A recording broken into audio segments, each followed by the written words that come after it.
Hi, good afternoon. It's a rainy day today. And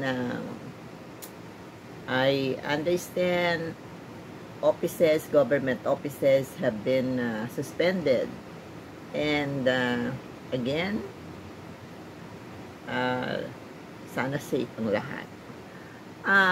Today, this very rainy day, actually is the birth anniversary of our great sublime paralytic Apolinario Mabini, the conscience of the revolution. I remember, and from the readings that I did, what General Douglas MacArthur said about Mabini.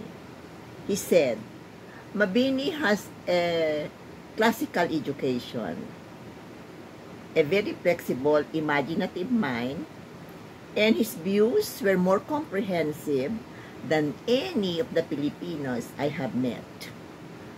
He is a dreamy man, mapangarapin, but of a very firm character and of very high accomplishments.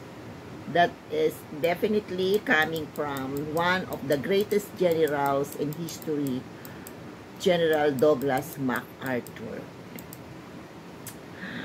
Nakakataba naman ng puso kapag talagang may mga great persons din, not of our own nation, na talagang nagbibigay papuri sa ating mga pinagkakautangan ng kung ano mayroon tayo ngayon dito sa ating bansa.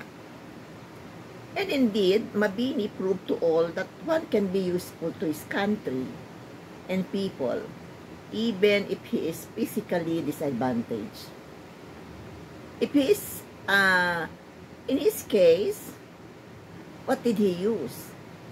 He used the brilliance of his mind to be a worthy public servant. Actually, his thoughts,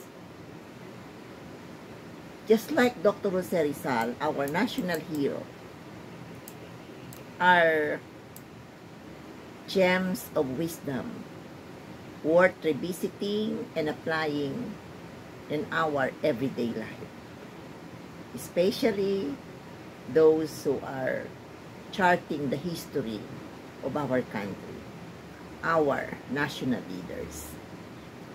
And so today, as we commemorate the birth anniversary of our great paralytic, the sublime paralytic, let us reflect on his life and try to emulate his love of country,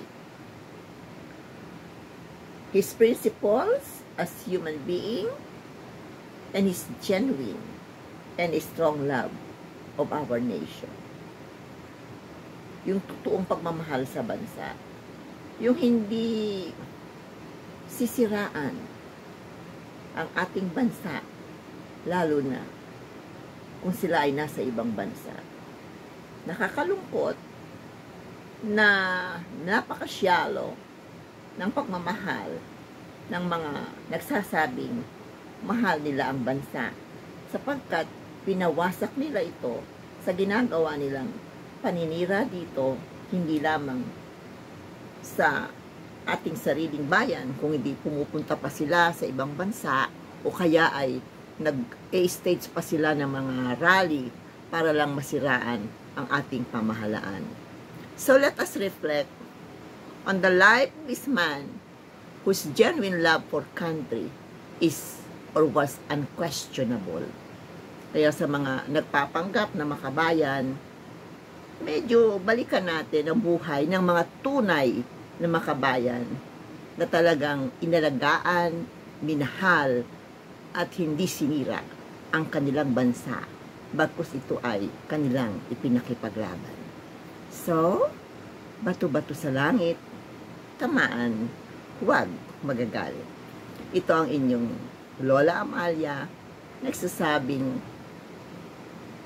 Happy birthday, Apolinario Mabini, at sana magising ang diwang tunay na makabayan ng bawat isang Pilipino.